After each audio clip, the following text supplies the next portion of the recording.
മുഴുവനും നോമ്പെടുത്തതിന്റെ പ്രതിഫലം എന്ന് പറഞ്ഞിട്ടില്ല. അതൊരു പ്രത്യേകമായ സവാബാണ്, അതൊരു പ്രത്യേകമായ മാസമാണ്.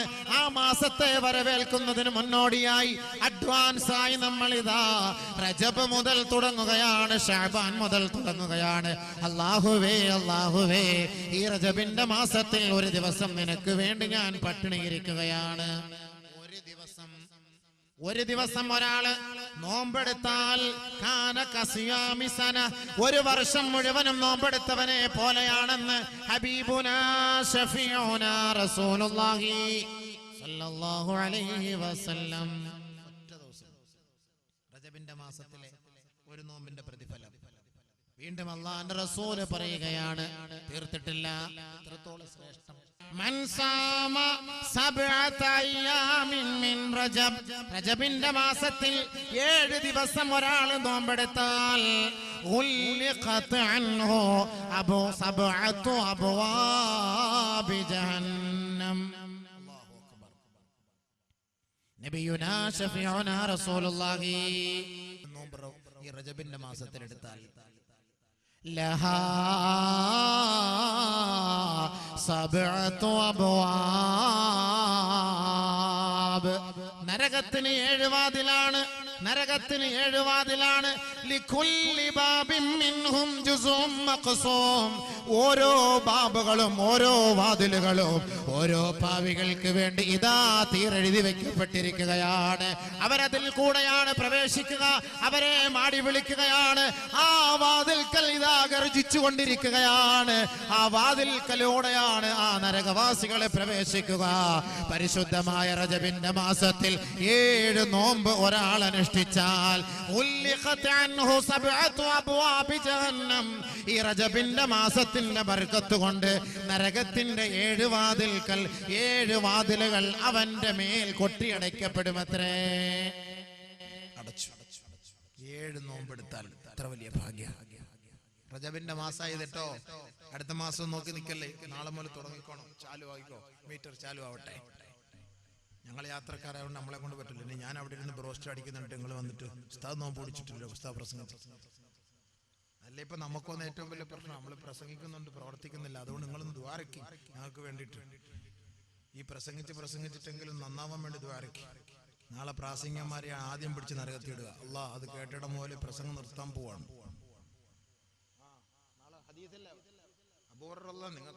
നിങ്ങൾക്ക് ചിരിക്കാം, നാളെ പ്രാസംഗികൻ ആരെങ്കിലും ചിരിക്കൂലായിരുന്നു. പ്രാസംഗികന്മാരെ നരകത്തിൽ ആദ്യമായി 3 കൂട്ടരെയാണ് പിടിച്ചിടുക. അതിൽ ആദ്യം യാ മഅ്ശറൽ ഖുറാ, ഏയ് ഖുറാ പ്രഭാഷകരെ കടന്നു വാ. അല്ലാഹുവേ നീ കാത്തുരക്ഷിക്കണേ പടച്ചവനെ റബ്ബേ. അല്ലാഹുവേ സാധുക്കളായ ഞങ്ങളുടെ ഒരു വാക്ക് കേട്ടിട്ട് ആരെങ്കിലും ഒരാൾ നന്നാവുന്നുണ്ടെങ്കിൽ അതിൻ്റെങ്കിലും പേരിൽ രക്ഷ തരണേ പടച്ച റബ്ബേ. അതാണ് ഞങ്ങൾ ആഗ്രഹിക്കുന്നത്. അല്ല മറ്റൊരാഗ്രഹമില്ല നമുക്ക്. ഈ ത്യാഗം, ഞാൻ ഇന്ന് ഇത്രയും ത്യാഗം സഹിച്ചത് ഒരു നസീഹത്തിലൂടെ, ആരുടെയെങ്കിലും ഒരാളുടെ എൻ്റെ ഒരു നന്മ മാത്രമാണ്. അല്ലെങ്കിൽ ഇത്രയും ത്യാഗം, ഈ 600 കിലോമീറ്റർ ഈ ത്യാഗം സഹിച്ച് ഇവിടം വരെ വരാൻ, ഈ സദസ്സിനെ അഭിമുഖീകരിക്കാൻ അള്ളാഹുവിന്റെ ദീനിനോടും ഈ നസീഹത്തിനോടുമുള്ള ഒരു മഹബത്തിന്റെ പേരിലാണ്. അതിനുവേണ്ടി ഓടുന്ന ശരീരമായതുകൊണ്ട് അള്ളാഹ് അതിനുവേണ്ടി ആഫിയത്ത് തരും. 3 പ്രാവശ്യം എന്റെ വണ്ടി ഇടിച്ചു. അത് 3ഉം വാളിന് വേണ്ടി വന്നിട്ട് തിരിച്ചു പോകുമ്പോഴാണ്, വാളിന്റെ ആവശ്യത്തിന് വേണ്ടി വരുമ്പോഴാണ്.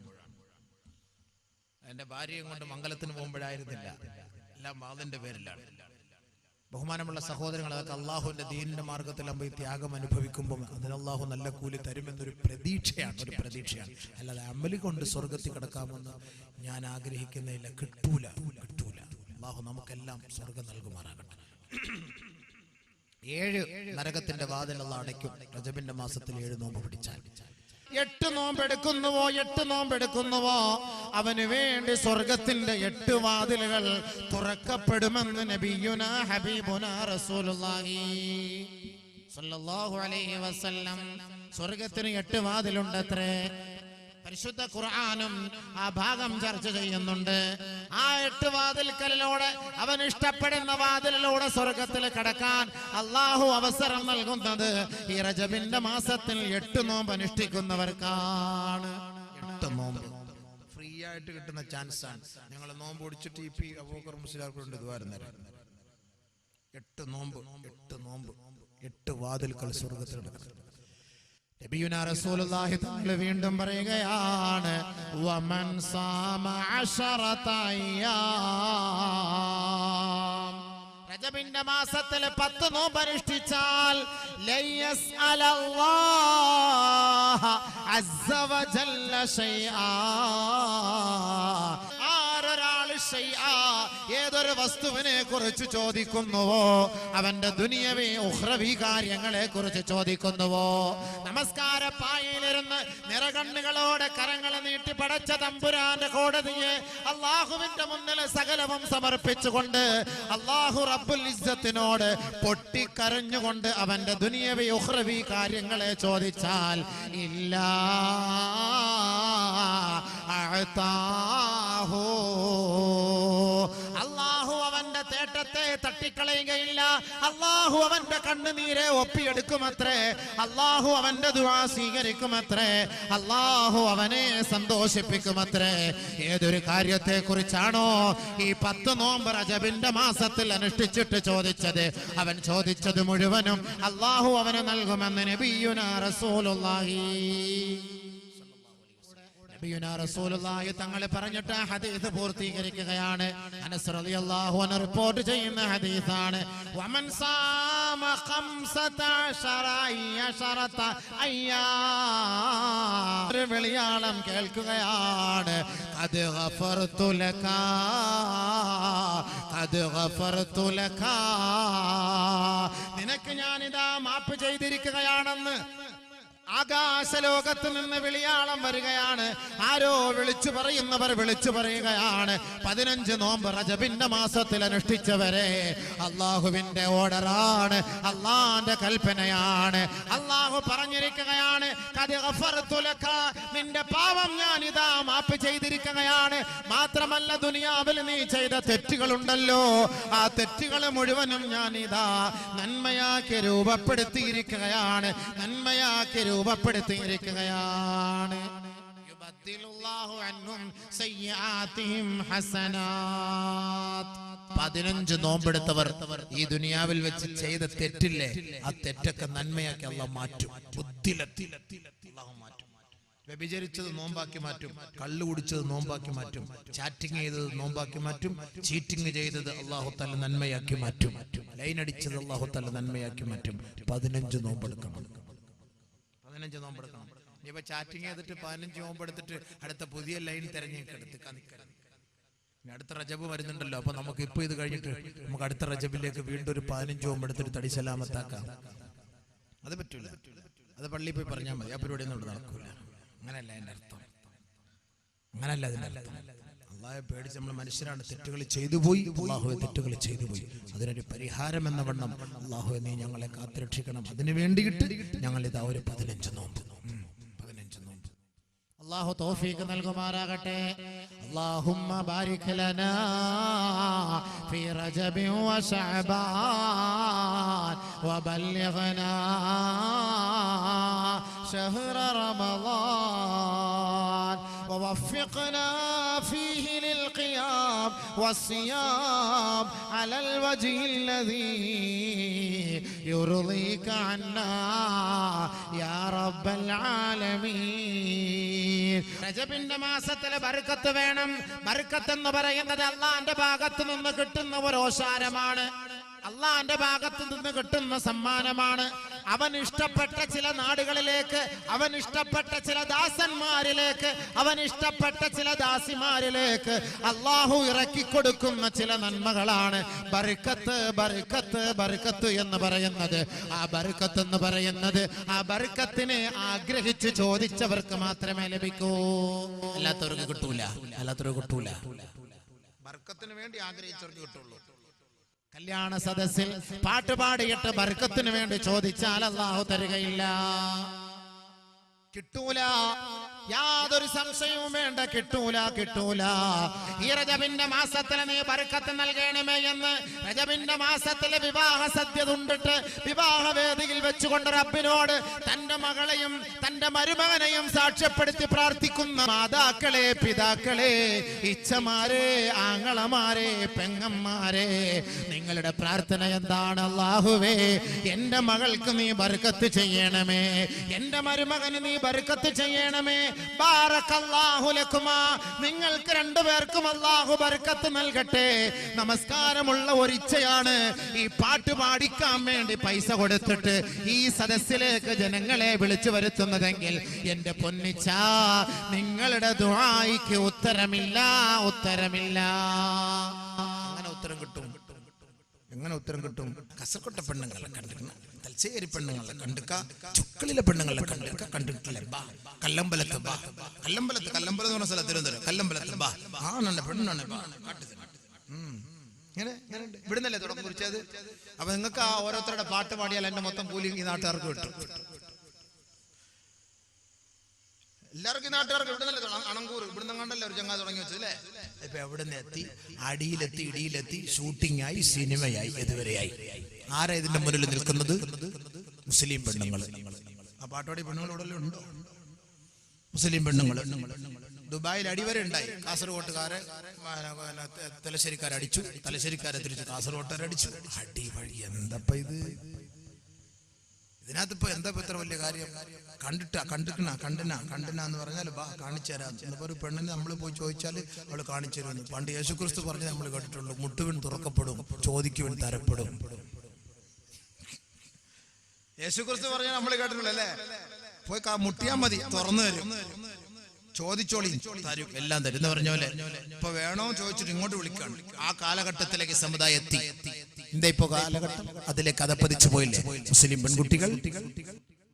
ഒരു നാണമില്ലാതെ, ലജ്ജയില്ലാതെ മുസ്ലിം പെൺകുട്ടികൾ പരസ്യമായി ഈ പാട്ട് പാടുമ്പോ 1000 ആണ്ട് വർഷങ്ങൾക്ക് മുമ്പ് ഹബീബായ റസൂലുള്ളാഹി തങ്ങളിലേക്ക് നിങ്ങളൊന്ന് നോക്കണേ എന്റെ പൊന്നു പെങ്ങന്മാരെ. ഭാരത്തിന്റെ നീരാളിപ്പിടുത്തത്തിൽ അതിന്റെ ചെളിക്കുണ്ടിൽ വീണ് കിടന്ന അറേബ്യൻ ജനതയെ കൈക്ക് പിടിച്ചുകൊണ്ട് സത്യത്തിന്റെ പന്താവിലേക്ക് നയിച്ച ലോകത്തിന്റെ മുത്തേ മുഹമ്മദ് മുസ്തഫ സല്ലല്ലാഹു അലൈഹി വസല്ലം, ആ പ്രവാചകന്റെ അനുയായികളായ പെൺകുട്ടികളാണോ? ആ പ്രവാചകന്റെ അനുയായികളായ ആൺകുട്ടികളാണോ? പരിശുദ്ധമായ ഇസ്ലാമിന്റെ ആദർശ വേഷത്തിൽ അണിഞ്ഞുകൊണ്ട് അവളുടെ ശരീരത്തിന്റെ ഓരോ രഹസ്യ ഭാഗങ്ങളെ ഒപ്പിവെക്കണമെന്ന്, ഒളിപ്പിച്ച് വെക്കണമെന്ന്, സൂക്ഷിക്കണമെന്ന് പഠിപ്പിച്ച ഇസ്ലാമിക തത്വത്തെ പരസ്യമായി അങ്ങാടിയിലൂടെ അവൾ വെല്ലുവിളിക്കുകയല്ലേ. വാടോ, നിനക്ക് ഞാൻ കാട്ടിത്തരാം. തന്റെ ഇടം ഉണ്ടോ? ഞാൻ കാണിക്കുമ്പോ കാണാനുള്ള തന്റെ ഇടം ഉണ്ടോ? അതാണ് അതിന്റെ അർത്ഥം. അതാണ് ആണാണ് പെണ്ണാണ്, ആണാണ് പെണ്ണാണ്, ആണാണ് പെണ്ണാണ്. ആണത്തം ഉണ്ടോടാ? അല്ലതിന്റെ അർത്ഥം. ആണത്തം ഉണ്ടോ നിനക്ക്? പുരുഷത്വമുണ്ടോ? ആണത്തമുണ്ടോ? കടന്നു വാ, ഞാൻ കാണിച്ചു തരാം. എന്താ കാലഘട്ടം പോയ പോക്ക് വെറുതെ ആണോ? എവിടം വരെ എത്തിയത്? ഇപ്പൊ അറബികൾ പോലും അത് എഴുതിയെടുത്ത് അറബിയിൽ. എങ്ങനെ ഇപ്പൊ അറബിയിൽ പണ്ട് എങ്ങനെ ഇപ്പൊ അറബി ഇപ്പൊ ആരും കാസർഗോഡ് എന്നൊക്കെ എങ്ങനെ ഇപ്പൊ അറബിയിൽ ഉണ്ടാക്കിയിട്ട് ഇപ്പൊ എങ്ങനെ ഒരു പാടുമെന്ന് നമുക്ക് തന്നെ അറിയില്ല.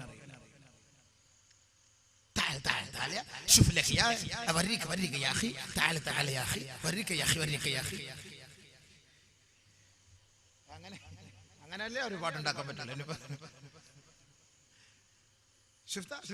കണ്ടിട്ടുണ്ടോ? കണ്ടിട്ടില്ലെങ്കിൽ വരിക്കുന്നൊക്കെ ഞാൻ കാണിച്ചു. അങ്ങനെ വല്ല ആയിരിക്കും. തമാശ അറിഞ്ഞല്ല. ഇപ്പൊ ഞാൻ കണ്ടതാണ്, ഞാൻ നെറ്റിലൂടെ. അപ്പൊ ഗൾഫിൽ നിന്നൊരു സഹോദരൻ വിളിച്ചു പറഞ്ഞു അറബികള് അത് എഴുതിയെടുത്തിരിക്കുന്നു, അറബിയിൽ അതിന് ആ രീതിയിലാക്കാൻ പോവാണ്. നിങ്ങൾക്ക് ഈ നാടിന് കിട്ടിയ ബർക്കത്ത് വലിയ ബർക്കത്ത് തന്നെ അത് കേട്ടാ. വല്ലാത്ത ബർക്കത്ത് തന്നെ സംഭവം തന്നെ. അപ്പൊ നിങ്ങൾക്ക് ഇതിനോടൊരു മോഹം ഉള്ളത് കൊണ്ട് തന്നെ, പാട്ടിനോട് മോഹം ഉള്ളത് കൊണ്ട് തന്നെ ആ കോലത്തിലാക്കി സംഭവം. അതാണ് ഇപ്പൊ ഈ സോഷ്യൽ മീഡിയ. ഇപ്പൊ നമ്മൾ എന്ത് ചെയ്താലും ലോകത്ത് എല്ലായിടത്തും അത് പെട്ടെന്ന് വ്യാപിക്കുകയാണ്. നമ്മൾ തന്നെ സൂക്ഷിച്ചാണ് ബാത്റൂമിൽ പോണത് പോലും. കാരണം എന്ന് പറഞ്ഞു കഴിഞ്ഞാൽ അവിടെ മൊത്തം പറഞ്ഞു നോക്കണം. വാട്സപ്പ് എല്ലാം ബാക്കിൽ ഇരിപ്പുണ്ടോ?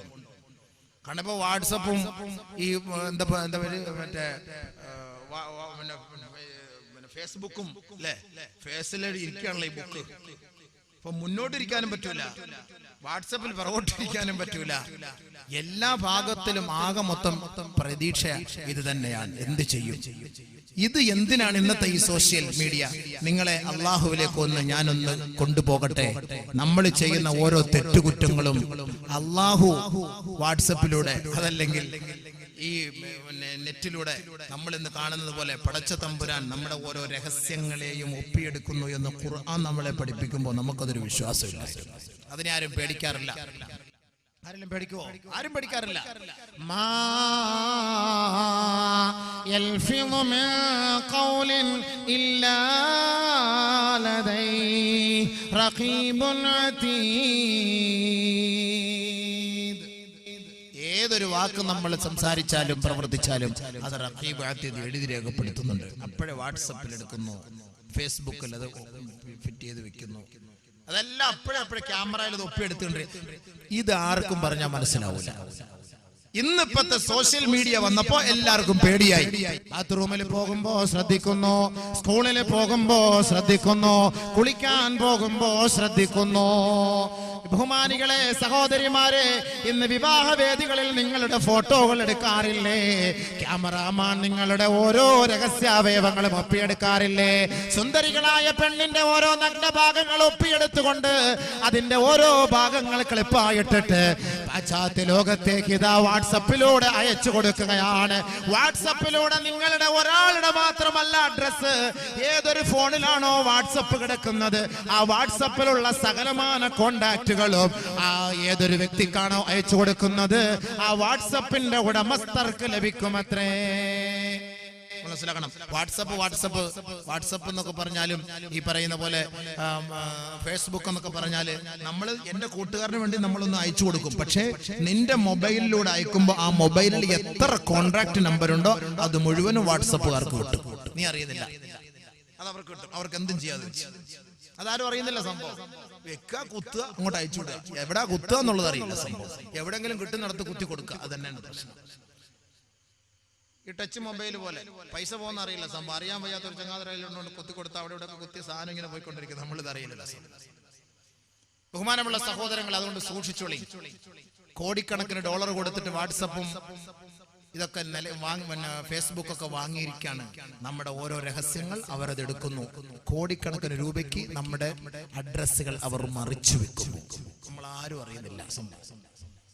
ഉദാഹരണത്തിന് നമ്മുടെ പുതിയ ഒരു നമ്പറിൽ നമ്മുടെ നാട്ടിൽ നിൽക്കുന്ന സ്ഥാനാർത്ഥികൾ നമുക്ക് വോട്ട് അഭ്യർത്ഥിച്ചുകൊണ്ട് മെസ്സേജ് അയക്കുകയാണ്. എനിക്കൊരു നമ്പറുണ്ട്, രഹസ്യ നമ്പർ. അതിനകത്ത് ഫോൺ മെസ്സേജ് വന്നു. എങ്ങനെ ഇത് കിട്ടി? ആർക്കും അറിയില്ല.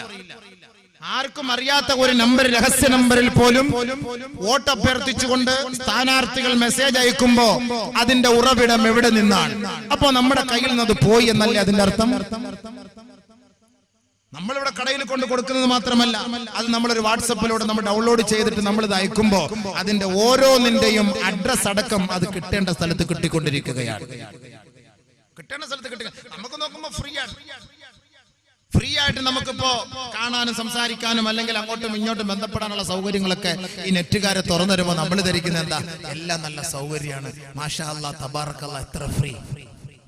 സ്കൈപ്പ് അല്ലേ ഇപ്പൊ പുതിയൊരു സാധനം, സ്കൈപ്പ്. ഇങ്ങോട്ട് ഭാര്യയെ നോക്കിയിട്ട് സംസാരിക്കാം, ഭർത്താവിനെ നോക്കിയിട്ട് സംസാരിക്കാം. കൂട്ടുകാരൻ സംസാരിച്ചു കൊണ്ടിരിക്കുമ്പോ പറയും അതൊന്ന് തിരിച്ചു പിടിക്കും, ഓളെ കാണാൻ പറ്റും ഓന്. പിന്നെ ഇവനുമായിട്ട് സ്കൈ വേണ്ട, അവനുമായിട്ട് പിന്നെ സ്കൈപ്പിലൂടെ അവളുമായിട്ട് ടൈപ്പാവും. പിന്നെ സ്കൈപ്പിലൂടെ ടൈപ്പായി മാറും. ആര് കാട്ടി കാണിച്ചു കൊടുത്തു? ഗൾഫിൽ നിൽക്കുന്ന ഭർത്താവ്, എന്റെ ഭാര്യ ഒന്ന് കണ്ടോ, എന്റെ മക്കൾ, എന്റെ മോള്, ഇവിടെ കണ്ടോ, എന്റെ കുടുംബം, എല്ലാരെയും കാണിക്കാൻ പറ്റും നിമിഷ നേരം കൊണ്ട്. ഫ്രീ ആണ്. ഫ്രീ ആയതുകൊണ്ട് റാഹത്തായിട്ടിരുന്ന് കാണാം. ആരെങ്കിലും ഒരാൾ ഗൾഫിൽ നിന്ന് വിളിക്കുമ്പോ, ഫോൺ വിളിക്കുമ്പോ തന്നെ 1 റിയാല് 2 റിയാല് 3 റിയാല് 3 ദിർഹം 4 ദിർഹം ഒക്കെ 1 മിനിറ്റിന് ചെലവാകുമ്പോ ഫ്രീ ആയിട്ട് സ്കൈപ്പിലൂടെ അങ്ങോട്ടും ഇങ്ങോട്ടും നമ്മൾ പരസ്പരം കാണാനൊരു സാഹചര്യം ഉണ്ടാക്കിയാൽ അടുത്ത പള്ളിയിൽ കിട്ടുന്നിടത്തെല്ലാം വാങ്ങുക, എല്ലാം കൂടെ പോരുന്ന അലം നശ്റഹ് ലക സദറക്ക് 3 പ്രാവശ്യം ഓതുക, വയറ് വിശാലാക്കുക, തിന്നു കൊടുക്കുക. പിറ്റേ ദിവസം മുതൽ ബാത്റൂമിൽ നേക്ക് ഇറങ്ങാൻ സമയം കാണില്ല. വയറ് നമ്മുടെയാണ്, ഭക്ഷണം മറ്റൊരാളുടെയാണ്. നമ്മൾ പ്രതീക്ഷിക്കണം എന്ന് പറഞ്ഞ പോലെ ഫ്രീ ആയിട്ട് സ്കൈപ്പിലൂടെ നിന്റെ ഭാര്യയുടെ ഓരോ രഹസ്യങ്ങൾ ഒപ്പിയെടുക്കുന്ന കാര്യം നിങ്ങളാരും അറിയുന്നില്ല, നിങ്ങളത് മനസ്സിലാക്കുന്നില്ല. ആരൊരാൾ ഫ്രീ ഒരു സാധനം തരുന്നോ മനസ്സിലാക്കിക്കോ, അതിന്റെ പിന്നിൽ എന്തോ ഒന്നുണ്ട്. എയർപോർട്ടിൽ പോകുമ്പോൾ ഈ സാധനം കൂടെ ഒന്ന് എന്റെ സുഹൃത്തിനോട് കൊടുത്തു. അവിടെ ഇറങ്ങിയ ഉടനെ നിങ്ങൾ ആളവിടെ വരും. ഇറങ്ങിയ ഉടനെ അവിടെ പോലീസ് ചങ്ങലയായിട്ട് വരും. നീ അങ്ങ് കൈയിട്ട് ഫ്രീ ആയിട്ട് കിട്ടുന്ന സാധനല്ലേ, വാങ്ങല്ലേ. ബഹുമാനമുള്ള സഹോദരിമാരെ, സഹോദരങ്ങളെ, വിഷമത്തോടെ പറയട്ടെ, നിങ്ങൾ ഏതെങ്കിലും കല്യാണ വീടുകളിലോ പൊതുനിരത്തുകളിലോ ഷോപ്പിംഗ് മാളുകളിൽ പോകുന്ന നമ്മുടെ പെൺകുട്ടികൾ ഓർക്കണം, ഷോപ്പിംഗ് മാളുകളിൽ അപ്പൊ ഓരോ മോഡലാണ്, യു വി പല സൈസിലുള്ളത്. എന്താ സോൾട്ട് ആൻഡ് പെപ്പർ, പിന്നെ വേറെ സലാല മൊബൈൽ, ബാല്യകാല സഖി, പല സൈസിലുള്ള സാധനങ്ങൾ. നിന്റെ മുകളിലുള്ളത് ക്യാമറയാണ്.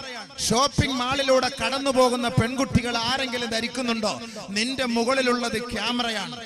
നീ അറിയുന്നില്ല. എത്രയോ സാധനങ്ങൾ കടക്കാർ ഒരുപക്ഷെ അലമാരകളിൽ നിന്ന് താഴെ ഇടുമ്പോ നീ കുനിയുന്നു, നിന്റെ ശരീരത്തിന്റെ അവയവങ്ങൾ ക്യാമറയിലൂടെ ഒപ്പിയെടുക്കുന്നു. എത്രയോ സഹോദരിമാർ വീടിന്റെ മുറ്റത്ത് നിന്ന് മുറ്റമടിച്ചു തൂത്തുവാരുമ്പോ അവർ തന്റെ ശരീരത്തിന്റെ ഭാഗങ്ങൾ, നെഞ്ചിന്റെ ഭാഗങ്ങൾ മറയ്ക്കാറില്ല.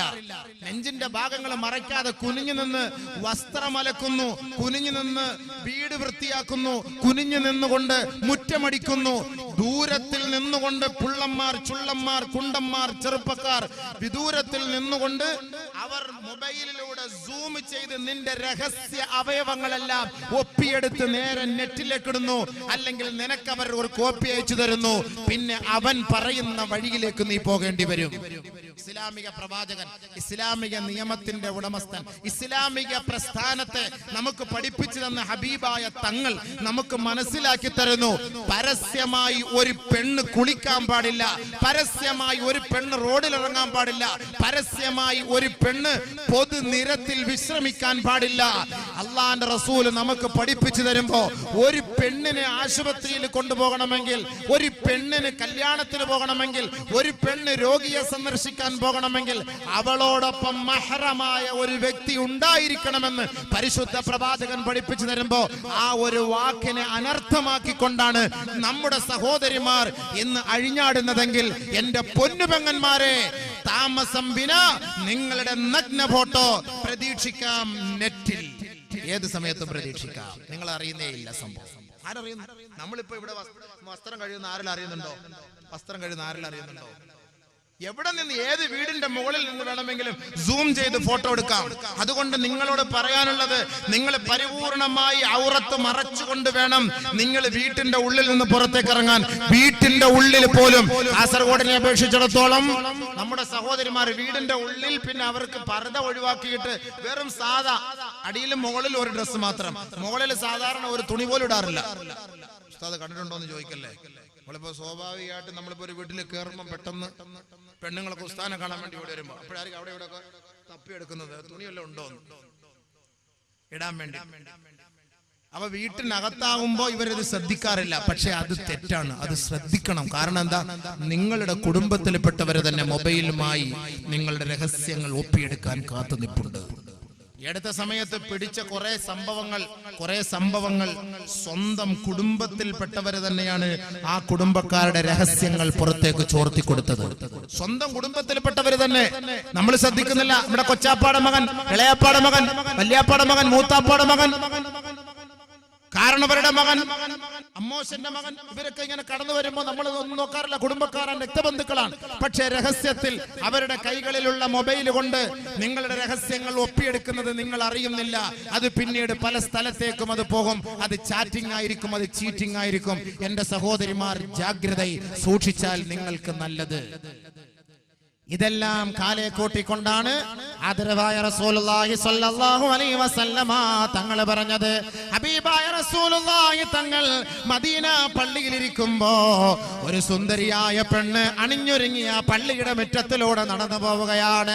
അല്ലാഹുവിന്റെ റസൂൽ പറഞ്ഞില്ലേ, യാ അയ്യുഹന്നാസ്, ഏ മനുഷ്യ മക്കളെ, ഉൻഹു നിസാകും അൻ ലുബ്സിൽ ഹരീർ വതബഖ്തുരി അല്ലുബ്സി സീന.